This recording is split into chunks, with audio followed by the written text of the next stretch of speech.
నమస్తే, welcome to mega 9 TV. మారేడుమిల్లిలో మావోయిస్టుల మృతిపై కేంద్ర మంత్రి బండి సంజయ్ మాట్లాడుతున్నారు. ఇప్పుడు లైవ్ చూద్దాం. త్యాగం చేసిన కార్యకర్తలు చాలా మంది ఉన్నారు. మా కార్యకర్తలను దేనికోసం చంపినంటే జాతీయ జెండా ఎగిరేయద్దని చెప్పి సామాజిక జర్మని చంపాడు. ఇది కరెక్టా చెప్పండి? తుపాకీ గొట్టం పట్టుకున్న నక్సలైట్స్ మావోయిస్ట్ భావజనం చెప్పాలి. జాతీయ జెండా భారతదేశంలో జాతీయ జెండా ఎగిరేయడం తప్ప. జాతీయ జెండా ఎగిరేసిన వాడు భారతీయుడు అవుతాడా? 15th ఆగస్టు రోజు 26 జనవరి రోజు నల్లా జెండా ఎగిరేసిన భారతీయుడు అవుతాడా? నల్లా జెండా ఎవరు ఎగరేయాలి? పాకిస్తాన్ లో బంగ్లాదేశ్ వచ్చి జెండా ఎగిరేద్దనాలే. పాకిస్తాన్ లో బంగ్లాదేశ్ వచ్చి నల్ల జెండా ఎగిరేమనాలే. మరి మీది ఏం సిద్ధాంతం? మీది ఇది ఏ దేశానికి సంబంధించిన సిద్ధాంతం? కాబట్టి పోలీసులను చంపుతారు, కార్యకర్తలను చంపుతారు, అనేక మంది రాజకీయ నాయకులను చంపుతారు, ట్రైబల్ సంబంధించి పేద ప్రజలను చంపుతారు. దీని ద్వారా మీరు సాధించింది ఏంది? మీరు బుల్లెట్ నమ్ముకున్నారు, మీరు ఏం సాధించలే. మీరు సాధించింది ఏంటంటే మీకు అనవసరంగా ప్రాణాలు తీసుకున్నారు. మీరు జంగల్లో ఉండి. మేము బ్యాలెట్ నమ్ముకున్నాం. మీకు మాకు యుద్దం అదే ఇన్ని సంవత్సరాలుగా సిద్ధాంతపరంగా వైరుధ్యాలు. మీరు బుల్లెట్ నమ్ముకున్నారు, మేము బ్యాలెట్ నమ్ముకున్నాం. మమ్మల్ని మా ప్రాణాలు తీసారు. మీరు మాతో పాటు పేద ప్రజలు ప్రాణాలు తీశారు. ఇలా మేము ఏం చేస్తాం? ఈ దేశంలో ముచ్చటగా 3వసారి భారీ మెజార్టీతో ప్రజల ఆశీర్వాదంతో, ఈ దేశ ప్రజల ఆశీర్వాదంతో నరేంద్ర మోడీ గారి ప్రభుత్వం, భారతీయ జనతా పార్టీ ప్రభుత్వం అధికారంలోకి వచ్చినాం. పేద ప్రజలకు సేవ చేయడం లక్ష్యంగా మేము వచ్చినాం. పేద ప్రజలకు సేవ చేస్తున్నాం కాబట్టి 3సారి మేము వచ్చినాం. మీరు తుపాకీ గొట్టాన్ని నమ్ముకున్నారు, డ్యూటీ చేసే పోలీసులను చంపారు, సమాజాన్ని రక్షించే పోలీసులను చంపారు, ఎస్సీ సామాజిక వర్గాన్ని పేదలను చంపారు. ఏం సాధించారు? ప్రాణాలు కోల్పోతున్నారు. మీరు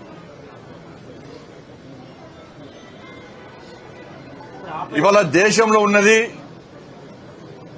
ఆషామాషి ప్రభుత్వం కాదు, నరేంద్ర మోడీ గారి ప్రభుత్వం. మేము మళ్ళీ చెప్తున్నాం, తుపాకీ ఉండాల్సింది బార్డర్ లో ఉన్న జవాన్ దగ్గర, సమాజాన్ని రక్షించే పోలీసుల దగ్గర. వీళ్ల దగ్గర తప్ప వేరే వ్యక్తులకు తుపాకీ ఉండడాన్ని నరేంద్ర మోడీ గారి ప్రభుత్వం సహించదు, దానికి క్షమించదు, దానికి అనుమతులు ఇవ్వరు. కాబట్టి ఇవాళ లొంగిపోవాలని చెప్పి మా కేంద్ర హోంశాఖ మంత్రులు అమిత్ షా గారు పిలుపునిచ్చారు. అమిత్ షా గారు ఒక మొండి పట్టుదలతోని ఈ సమాజాన్ని రక్షించాలి, ఈ దేశాన్ని రక్షించాలని చెప్పి ఒక లక్ష్యంతో, పేద ప్రజల ప్రాణాలు కాపాడాలని చెప్పి ఒక లక్ష్యంతో ఇలా అమిత్ షా గారు ఒక నిర్ణయం తీసుకున్నారు. లొంగిపోండి, తుపాకీ గొట్టం ద్వారా మీరు ఏం సాధించలేరు, సాధించబోరు, ఇంతవరకు ఏం సాధించలేరు, మీరు ప్రాణాలు తీసుకోకండి, లొంగిపోండి, మావోయిస్టులను అంతం చేయడమే మా లక్ష్యం, మావోయిజం ఈ దేశంలో పనిచేయదు అని చెప్పి కరాఖండిగా చెప్పి ఇలా మావోయిస్టులకు అవకాశం ఇచ్చారు. ఇలా అవకాశాన్ని సద్వినియోగం చేసుకోవాల్సిన అవసరం ఉన్న సందర్భంలో కొంతమంది మొండి పట్టుతోని, తప్పుడు ఆలోచనలతోని వాళ్ళు ప్రాణాలు తీసుకుంటున్నారు. ఇలా మన ఛత్తీస్గఢ్ లో లొంగిపోయారు. ఛత్తీస్గఢ్ లో ఎస్టీ సామాజిక వర్గానికి సంబంధించి మైనర్ అమ్మాయిలు, చిన్న అమ్మాయిలు, అభయం శుభం జరిగిన అమ్మాయిలకు మీరు తుపాకులు ఇచ్చి ఏం సాధిస్తారు చెప్పండి? దాని ద్వారా తుపాకులు ఎవరు చంపడానికి? రండి, సమాజం రండి, సమాజం మార్పు కోసం ప్రయత్నం చేయండి, అందరితో మాట్లాడండి. తుపాకీ పట్టుకొని మీరు కాల్స్తా అంటే ఇది క్షమించే ప్రభుత్వం నరేంద్ర మోడీ ప్రభుత్వం కాదు. ఇలా మన ఛత్తీస్గఢ్ లో చూస్తుంటే చిన్న అమ్మాయిలు తుపాకులు పట్టుకొని లొంగిపోతే వాళ్ళ భవిష్యత్తు ఏం కావాలి? వాళ్ళ భవిష్యత్తు నాశనం చేసేవాళ్ళు మీరు. వాళ్ళ తుపాకులు ఇస్తారు వాళ్ళ చేతికి. ఇలా చదువుకునే అమ్మాయిలు, కలం బట్టి రాసే అమ్మాయిలు, వాళ్ళ కుటుంబాలు రోధిస్తున్నాయి. మా అమ్మాయిలకు మాయమాటలు చెప్పి తుపాకులు చేతికిస్తే మా అమ్మాయి ప్రాణాలు కోల్పోతే దాని బాధ్యత ఎవరు సార్? మా కుటుంబాన్ని ఎవరు సాధాలి సార్ అని చెప్పి ఆ పేద కుటుంబాలు ఇలా ఈ మావోయిస్టులను ప్రశ్నిస్తున్నాయి, మావోయిస్టు నాయకులను ప్రశ్నిస్తున్నారు. ఇవాళ చిన్న అమ్మాయిలు పాపం వాళ్ళు తిండి లేక జంగల్ పట్టుకొని తిరుగుతున్నారు. తిండి తిప్పలేక జంగల్లో తిరుగుతున్నారు. పాపం ఎవరు సిద్ధాంతం అంటున్నారు. లొంగిపోయిన వాళ్ళని బదనాం చేస్తున్నారు. లొంగిపోయినటువంటి మావోయిస్టు నేతలందరూ కూడా వాస్తవాలు గ్రహించారు. మేము జంగల్లో ఉండి సిద్ధాంతం కోసం పనిచేస్తున్నాం.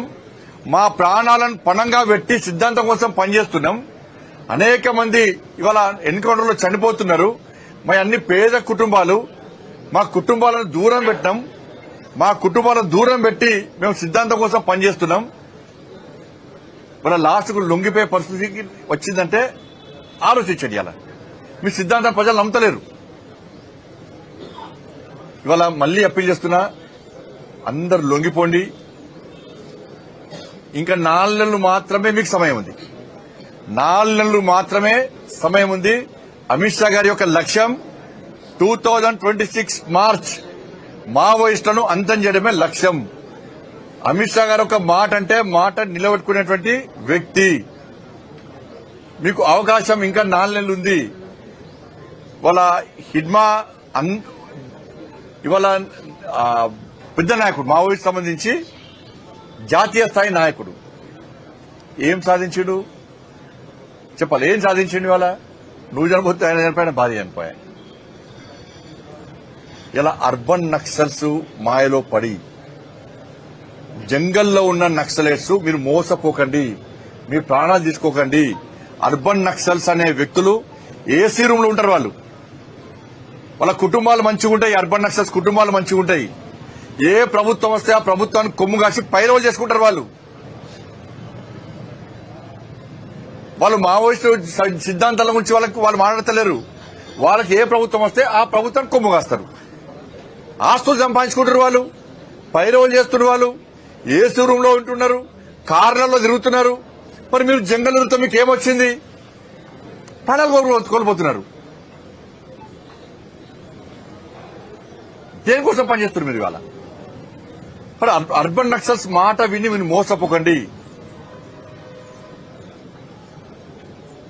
వాళ్ళు చెప్పేది ఒకటి, చేసేది ఒకటి. కానీ ఇప్పటికైనా నేను మళ్లీ అప్పీల్ చేస్తున్నా, ఎవరైతే అండర్ గ్రౌండ్ లో ఉన్నారో వాళ్ళందరూ కూడా వాస్తవాలను గ్రహించండి. మీ సిద్ధాంతాన్ని ప్రజలు నమ్మలేరు. అనవసరంగా మీ ప్రాణాలు తీసుకోకండి. మంచి ఆలోచనతో సమాజంలోకి రండి. మంచి ఆలోచన సమాజంలో సేవ చేసే ప్రయత్నం చేయండి. మీకు అండగా ప్రభుత్వాలున్నాయి. కేంద్ర ప్రభుత్వం మీకు సహకరిస్తుంది. అర్బన్ నక్సల్స్ మాట నమ్మకండి. వాళ్ళ యొక్క వ్యవహార శైలి, వాళ్ళ యొక్క ఆలోచనను, వాస్తవాలను గ్రహించండి. వాళ్ళ మోసపూరితమైన మాటలు, వాళ్ళ మాటలు నమ్మి మీ ప్రాణాలు తీసుకోవద్దని చెప్పి నేను ఇవాళ అందరికీ అప్పీల్ చేస్తున్నా. ఇలా ఎన్కౌంటర్ అన్న గ్రహించి మీరు రండి. ఇంకా 4 నెలల సమయం ఉందని కూడా మీకు విజ్ఞప్తి చేస్తాం. ఆపరేషన్ కగార్ పేరుతోటి కొన్ని వందల మంది మావోయిస్టుల పైన ఎన్కౌంటర్ జరిగింది. ఈ దాడుల కూర్చొని చర్చించుకుందాం శాంతియుతంగా అని చెప్పి అటు మావోయిస్ట్ పార్టీకి సంబంధించినటువంటి కొన్ని శాంతియుతంగా చర్చించుకుందాం అని చెప్పారు. ఆ చర్చలకు బీజేపీ ఎందుకు ఒప్పుకోవడం? తుపాకీ చేతిలో పట్టి చర్చలకు ఒప్పుకుంటారా? నువ్వు తుపాకీ ముందు పెట్టి చంపుతా అంటే చర్చలకు ఒప్పుకుంటావా? దేని గురించి చర్చలు దేని గురించి? తుపాకీ చేతిలో గురించి చర్చలు జరిపే ప్రభుత్వం అది కాదు. ఇవాళ మొన్న లొంగిపోయారు, చాలా పెద్ద పెద్ద నాయకులు లొంగిపోయారు. వాళ్లకు ఎక్కడైనా ఇబ్బంది కలిగించినమా? వాళ్లతోని సంబంధిత అధికారులు, కేంద్ర ప్రభుత్వం వారితో చర్చలు జరుపుతూనే ఉన్నది. మీ ఆలోచన ఏంది? మీ సిద్ధాంతం ఏంది? మీరు ప్రజలకు ఏం చేయాలనుకున్నారు? అది చేద్దాం, అది చేయడానికి సహకరిస్తామని చెప్పి వాళ్ళందరికీ సహకరిస్తున్నామా లేదా? కాబట్టి మీరు ఒక చేతిలో తుపాకీ పట్టుకొని పోలీసులను చంపుతాము, అమాయక ప్రజలను చంపుతాము అని చెప్పి అనుకుంటూ ఉంటే చర్చలు ఎట్లా చెప్తాం మేము? నేను మళ్ళీ చెప్తున్నా, బుల్లెట్ నమ్ముకొని మీరు ప్రాణాలు తీసుకుంటున్నారు. మీరు ఏం కాలేదు మీతోని. బ్యాలెట్ నమ్ముకొని ఇవాళ మేము అధికారంలోకి వచ్చినాం. బుల్లెట్ ఏం సాధించలేదు. ఆపరేషన్ కగారు కూడా వాళ్ళ ఎంతమంది ఆడ ట్రైబల్ సంబంధించి పేద ప్రజలు చంపినా లేదా? ఎంతమంది పేద ప్రజలు చంపారు మీరు? నక్సల్ చర్చలు జరిపేది ఎవరు? అర్బన్ నక్సల్స్ అంటున్నారు. అర్బన్ నక్సల్స్ ఏం చేస్తారు ఇవాళ?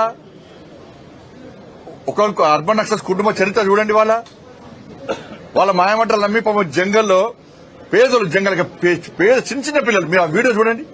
పేద పిల్లలు, వాళ్ళకి ఏం అమాయక పిల్లలను పట్టుకొని వాళ్ళకి లేనిపోయి నూరు శిబిరం పట్టణాలల్లో జల్సాలు చేస్తారు. మీ కుటుంబ సభ్యులతోని వాళ్ళు చచ్చిపోవాలనా? వాళ్ళు పేదలు చచ్చిపోవాలా జంగల్లో? మీరు బ్రహ్మాండంగా ఉంటారు మీ కుటుంబాలతోని, అన్ని చేసుకుంటారు మీ కుటుంబాలతోని.